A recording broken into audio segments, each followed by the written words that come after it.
is it Felix Agu? Was that his first game for Nigeria that he played last week? Yeah. Yeah, he played in defense actually against Jamaica, but I've seen him in midfield before. I've seen him in midfield before. So what are your thoughts? Do you think that he can break through and start for the team moving forward?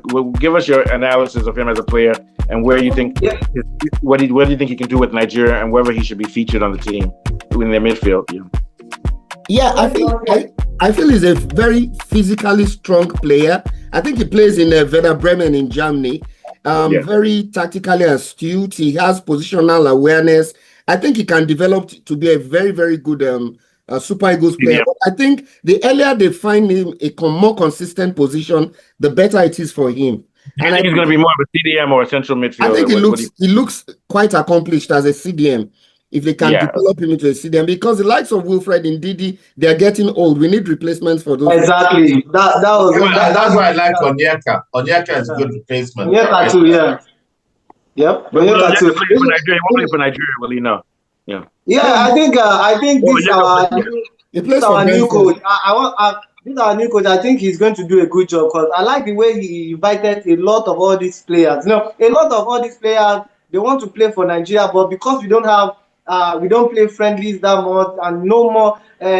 We don't have that kind of game for them to come to Nigeria and showcase themselves. But look at this Unity Cup that they play now. You can look at the ginger in all the players.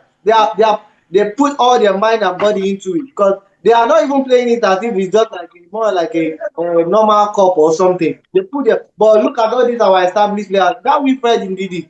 Man, I don't think I'm never a fan anyway. But this new guy, this Agu guy, if he can continue, if the coach can continue calling him and he keeps showing up and keep putting in the work, I think we should give him a chance and he's going to do well. Yeah. So I think Warif joined us. Welcome, sir. Yeah. Good evening, everyone. Yeah. What are your thoughts on Agu? Yeah. Is it me? Yeah. Okay. Well, like what sometimes, like I always say this, the form boys, the big boy syndrome, because they have your sound is breaking. Can you hear me now? Can you hear me? I can hear you. Yeah, I can hear you. Okay, this they've made their names, if I may use that word, and they've made their money in Europe. So I think it's high time the coach should start developing younger players or inviting new players so that let them know that they are not the alpha and omega in the Super Eagles. Like what Inside said, the Agu player, he came in, and when I was even watching the match, I was pleased with what they played. The passes, the midfield was balanced. So I think the coach need to really put his head down and blend some of these players and so-called big boys that have to take the team to the next level, work on the fire. For the argument in the defensive midfield, I think they need to give more chance so that he can develop himself and is confident. Yeah. What are your thoughts? Can I just speak? I have to say something. Put your phone on mute because I think it's rebounding when you talk. Go ahead, Mr. Warif. Yeah. I just wanted to say Nigeria shouldn't be conceding 2 goals to Jamaica. And this is not the golden age of Jamaica. Topic, Jamaica had a golden age with players like Robbie Earl and the Wimbledon, the crazy gang from the 90s. And they had a bunch of tough boys, some real yardy boys, and they're not there right now. You shouldn't be conceding 2 goals to Jamaica. It's an international friendly. We're still building up, yeah. But what are your thoughts? But they didn't. It was an international friendly, but they were also trying to ramp up to the World Cup, and they took that game very seriously. The fans were very serious about it. It is a big deal. After the game, they were because Nigeria and Jamaica. The Jamaicans. I don't think on Afrobeat and reggae on nightclubs. I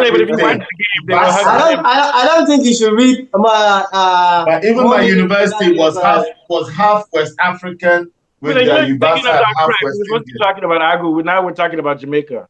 Come on, man. No, because I'm about the game between England and between Nigeria and Jamaica. We're focusing on Agu now. Okay, digressing. But I would say this much. Even after the game, they were hugging each other and drinking Fanta together. That one was just... Yes, that's what I'm saying. The game wasn't serious enough for me to make a proper assessment of it. Yeah, the problem with players like Agu and these new players that are given opportunities during friendlies is that they get discouraged. If they do well, when Nigeria finally picks their main team to go to the World Cup, these players are not getting a sniff. They're just ignored. So I think that's what discourages a lot of them, that at the end of the day, they're still going to select the same old guys. So I think they should begin to integrate some of these, the Felix Agus and the new players, Onyekas and stuff. So players can have more confidence that if they come for friendlies, they have a chance to make the final team. Yeah, I agree. What are your thoughts, Mr. Said? Then we'll go back to Mr. Warif here. Yeah, I think Agu is, if given chance, and I think he's going to do well as most of all these new players. So some of them, like, they are just waiting for that call-ups to.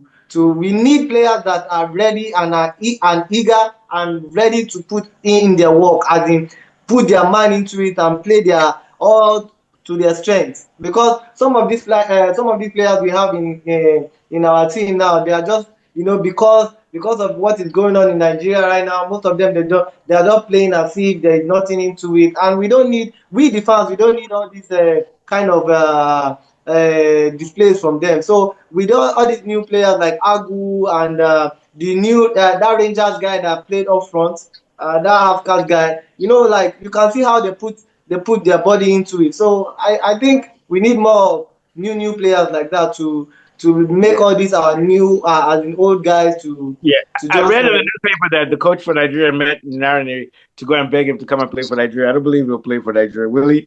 Yeah, Rangers players are transitional players, though. They're not top. They're not top. Players. I'm talking about the guy from Arsenal, Nwaneri. Okay, I just referred to Said. Play for Nigeria. I don't think he will. He's 18 years old. Has he capped for England?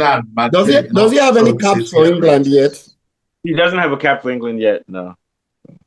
I think he has switched on that. I don't understand, because Nigeria is a big name in football. If Nigeria wants, they can become privatized like England, and they'll be selling Nigerian shirts. Nigeria can make money because there's so many Nigerians in England. We can make enough money if we can buy these players from England. All these guys like Narani, and who's the other guy the one that plays for Crystal Palace? Those guys will never get full time with England. They're playing for Nigeria. That money requires work in industry. They prefer the quick money from FIFA than to work for money.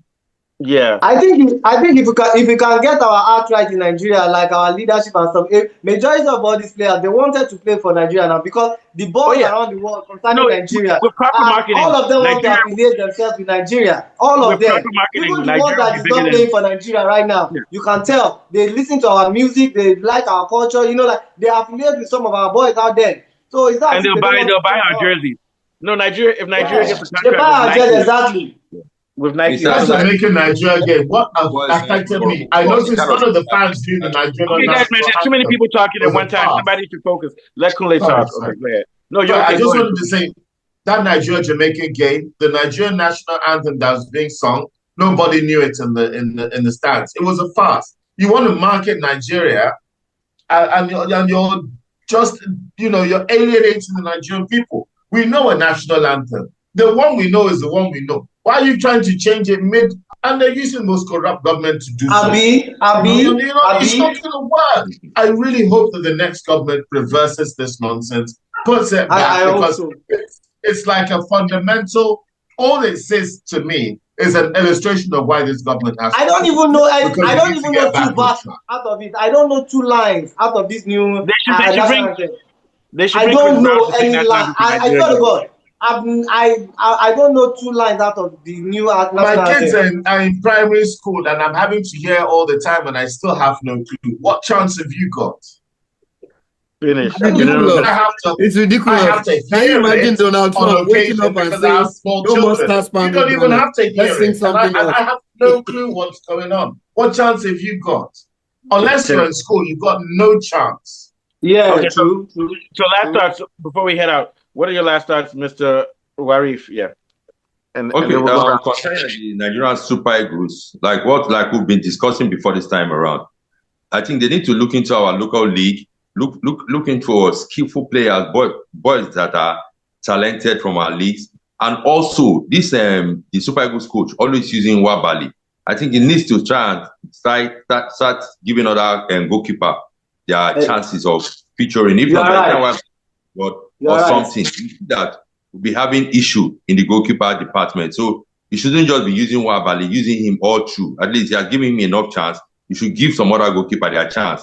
Like maybe this Unity Cup and maybe there's any friendly. You should try and rotate his squad. Let it not be like Arsenal that if the first 11 is not there, they cannot do anything. So the Nigerian squad will depth. Yeah, I agree. Okay, so your last I quite agree with what he said. I had that thought already. I don't know why it skipped my mind. That because this last Unity game we played, Nwabali, I was expecting that Okoye guy to play. The Nwabali guy is just, I don't know, just, like I said earlier, all these old players that they are not taking games serious. We should stop it. Like what Mr. Kule said, how can we be conceding 2 goals against Jamaica? Come on now. I look at our 11, even for the fact that we are not using our main 11, top 11 players. All our players, they are playing in a good team and good league. How can we be playing Jamaica and be conceding 2 goals? It doesn't make sense to me though. Yeah, it's time for us to get serious. Like look at South Africa. They haven't lost an international for how long now? They haven't lost an international. Have they finally lost? I think they've been unbeaten for some time. We have to play like that every single game to get into that mindset, What are your thoughts, Mr. Kule, before we go to Falabi? So I mean, like, I actually agree with everything Sahid said. We are supposed to be a higher class. Oh, you finally agree. You don't agree for Donald Trump. Yes, we don't agree, but we agree for this one because I mean, even if for all Nigeria's flaws, I mean, I can understand if you only score 1 goal, but we should not be conceding 2 goals against an inferior side who's not even facing its golden age. If it was a golden age, the Jamaicans gave them some Igbo. I don't know who Zigbo is stronger. That is an ongoing fight that nobody has agreed to capitulate. Well, the Jamaicans are Nigerian. Jamaicans are Nigerian. They're Nigerian. But they don't have players that are playing at the level that we are playing at. Yeah, they never do. They rarely do. And when they do, they're only matching a few of our players on a good year. They're almost always inferior league players. We lost to Ghana. Did we lose to Ghana? No, we won Ghana. We won Ghana. We won Ghana. We won the tournament. But I mean, but I mean, it doesn't say anything. You win a tournament and then you don't qualify for the World Cup. What's that like? That's like turning up to make love to your missus with 2 legs. Nigeria playing South Africa in September for World Cup. Did they get a deduction? Did it go through? Have they deducted? Maybe you should put your thing on mute, Mr. Wari. Have they done the point deduction from South Africa? I don't think. I don't know. I don't think they've done it not yet. Because the next round of friendlies are in September, so probably before then. No, but we already had the drama with the Libyans. I don't think they're going to give us another free ride again in the same World Cup. No, Nigeria plays South Africa for qualifier in September, so that's a big match. We'll do a special show for that. Maybe we should do a live show and invite the boys from all those boys to insult us. That would be very nerve-wracking. It won't be nerve-wracking. Nigeria and Jamaica, we have to collide now. Nigeria, Jamaica, and the Black American Society. At some point, the 3 have to collide. Oh yeah, that's a big one. All right, so don't forget Brazil too. Brazil has the most Black people in the world. They even have more. They have a lot of European people in Brazil. Yes. All right, so Afolabi, take us out.